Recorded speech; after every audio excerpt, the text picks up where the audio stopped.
Healthy eating starts in the kitchen. Hi, my name is Winnie Chen. I am a registered dietitian. Today we're going to be learning about some cooking techniques and some of the best kitchen practices so that you will feel more confident and inspired to cook for your clients. Food plays an essential role in promoting health and well-being. There's nothing more comforting, nutritious, and delicious than a home-cooked meal.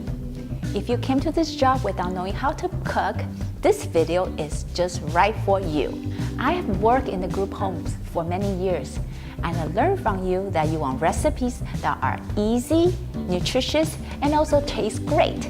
So let's create something that is. When it's come to cooking, it's always best to start with the recipes. There are 4 points you want to remember about the recipes. First, read the recipe twice. The recipe has 2 parts, the ingredient list and the steps. You want to make sure you read through both. Know how many servings the recipe will serve, so that you will know if you need to adjust the recipe accordingly, like doubling the recipe or cutting it down because you have more or less people to serve. You also want to know how much time it takes to prepare the meal from start to finish, so that you can give yourself enough time to prepare the dish. Perhaps some prep work can be done ahead of time. Gather all your ingredients and necessary tools before you cook. You want to stay organized. Many times, staff can't cook the recipe because they either don't have the ingredients or the tools to do the job. If you want to be successful in cooking, you must have the right equipment, tools, and gadgets. You don't necessarily need to buy the ones that are expensive or match in colors. If you have the basics, you can cook up just about anything. Let's talk about some of the pots and pans. You want to have at least 3 pots, one for the soup, the other one maybe for the stew, and small one for the sauces. Same thing with the pans. You want to have one for general sauteing or stir fry, and maybe a small one for the frying eggs. Knife is an essential piece of a tool that you have to have in the kitchen. You basically need 3 kinds of knife: a chef knife, or an all-purpose knife, and a paring knife for smaller items, a serrated knife for breads. One thing you want to remember is your knife must be kept sharp. If you have trouble cutting a tomato, that means it's time to sharpen it. Let's talk about some of the smaller gadgets. You want to have a grater, a peeler, a can opener, and also some spatula and tongs. I like to have a little brush because it allows me to brush some oil onto some of the dishes. Measuring cups are also very important.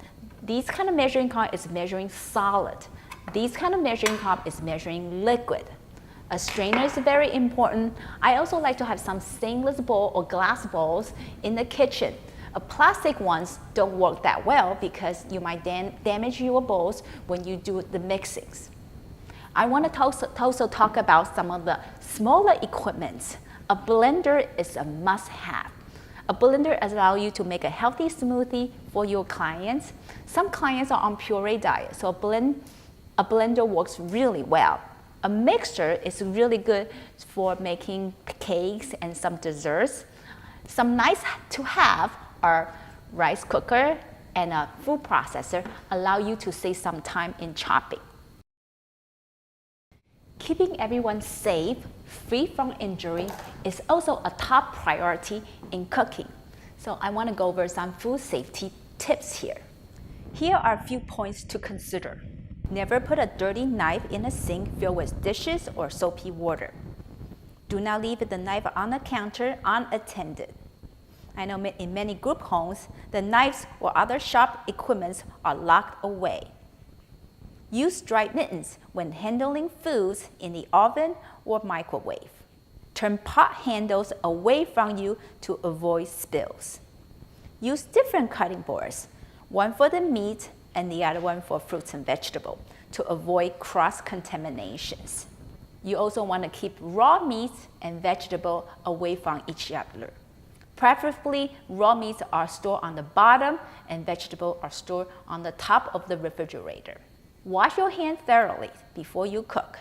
If you need sneeze, wash your hands again. Lastly, clean your refrigerator at least once a week.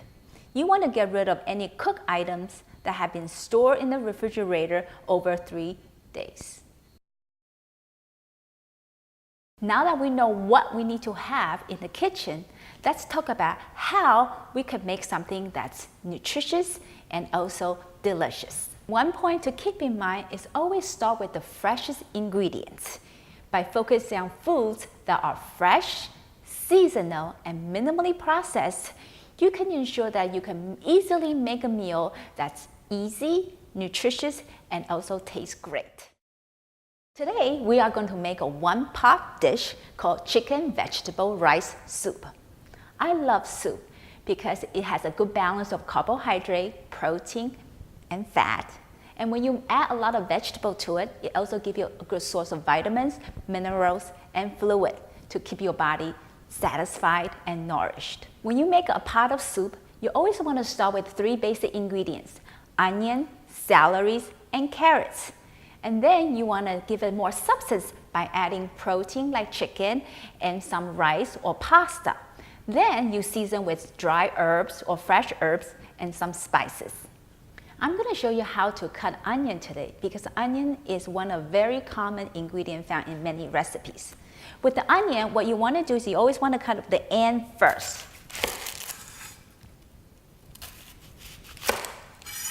And you want to cut it in half so that it makes easy for you to remove the outer skin. If you want to cut your onion julienne, meaning in long strips, you can cut it like this way. Now you get things that are julienne. Now let's say if you want to cut your onion chop, that means in the bigger cube pieces, you can cut it like this.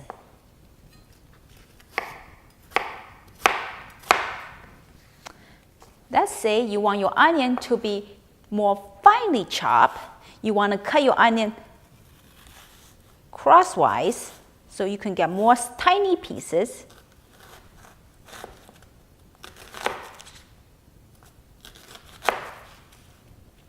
And then you can chop it this way.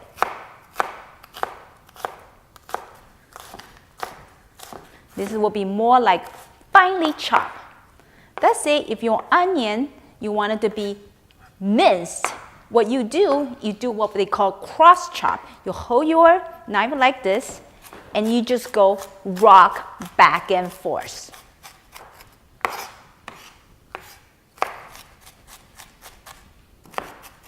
When I make a pot of soup, I like to saute my vegetable first to get the aroma on. So what I like to do is I like to turn on the stove first, heat it up first to make sure it's nice and warm, and then I'm going to put some oil in there, and then I'm going to saute first with the onion. To make sure that I don't burn the onion, then I will turn the stove to low heat. And I'll cook the onions for about 5 minutes. When the onion becomes clear and soft, you don't want it to be brown because then we'll change the color of the soup. Now, when we talk about healthy cooking techniques, people always think about steaming, but actually there's a lot of healthy cooking techniques that people can utilize. Barbecuing is a really good one, but there's also others like sauteing, like blanching, which is a really nice technique. A blanching basically is you bring a pot of water into boil, and you put a drop of oil in the water, and then you add your vegetable in there, and you blanch it maybe for about a minute or 2 until it is slightly cooked, and then you can take it out. When the vegetables are out, you can taste a little bit of the oil on the vegetable, but at the same time, you're not getting a lot of grease on your food. So that's one of a technique I like to use. Certainly baking is really good. Broiling is really good. Broiling means that you are cooking the vegetable or the meat at a higher temperature. So typically around 450 Fahrenheit. So now this onion is nice and soft. We're gonna add other vegetable to it. I'm gonna add celeries. And then I'm also gonna add some carrots to it. And again, I'm just gonna let it saute for about 2 or 3 minutes. The difference between sauteing and stir fry is stir fry you use a higher heat. You saute the vegetable more quickly. With sauteing, you use more a medium heat so that you're cooking the vegetable a little bit more slowly. While this thing is cooking, I'm gonna go ahead and start with my soup. So I have a pot of water that's already boiled. Adding meat to the soup really provide a more robust, more depth to the flavors. I actually like to have bone-in meat better, but if you have chicken breast, that's fine too. Now the vegetable is well sauteed, I'm gonna add that to my soup.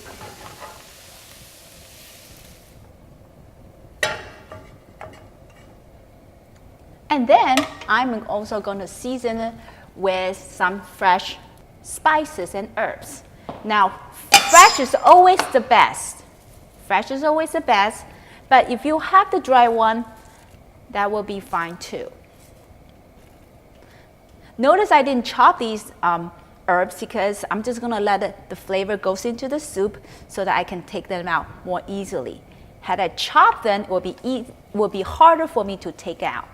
So I'm gonna close the lid and then turn the pot to simmer so that it can cook slowly for about 30 minutes. While the soup is cooking, simmering, having all the flavors start going in, I wanna start cooking my rice, which is a grain product. You don't have to use rice. You can also use pasta. You can also use some whole grains like farros or even beans, which is a complex carbohydrates. So what I'm gonna do is I am going to add water to the pot. The ratio of cooking the rice is usually 2 to 1, meaning 2 cups of water for 1 cup of rice. Now, different grains have different ratio. It's always a good idea to check the back of the package to find out what's the exact ratio. But for rice purpose, it's usually 2 to 1. So we're gonna heat up the water, let it boil, and then we are going to add the rice in and let it simmer. Now the water is nice and boiled, I'm gonna add my rice in. And then I'm going to cover it, and then I'm gonna turn the heat to simmer to let it cook for about 10 to 15 minutes. Now this is where a rice cooker comes in handy because a rice cooker gives the perfect texture. But if you don't cook rice on a daily basis, using a pot with a lid on to cover it to simmer is also workable. Now the soup has been cooking for 30 minutes.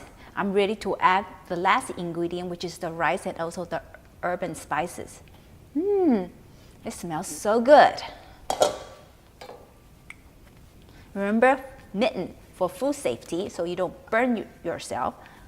I'm gonna add some of the grains in there. And then I'm gonna season with pepper. And also a little bit of salt. If you are worrying about the sodium content, actually adding a little bit of salt very last doesn't add too much sodium to the soup. But if you added the salt earlier on, you actually had to add more to get the flavor. So just adding a little bit really gives the soup a little bit more depth. I also like to add more other spices like a lemon rind. Dill also works really well. So this is the rind that I'm gonna grate a little bit in.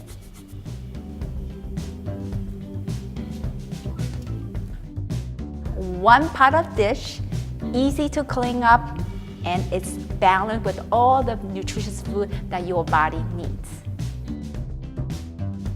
We have reviewed a lot of information today. I hope you can digest them all. Remember, no matter what kind of condition your client is in, good nutrition and health come hand in hand, and all start with home cooking. With a bit of planning and practice, you can prepare healthy, nutritious meals that engage all the senses, making meal a pleasure experience for you and your clients. Not everyone gets to say they cook and eat for their job. You are lucky that you got the opportunity to do so. So enjoy it. Are you ready to get cooking here?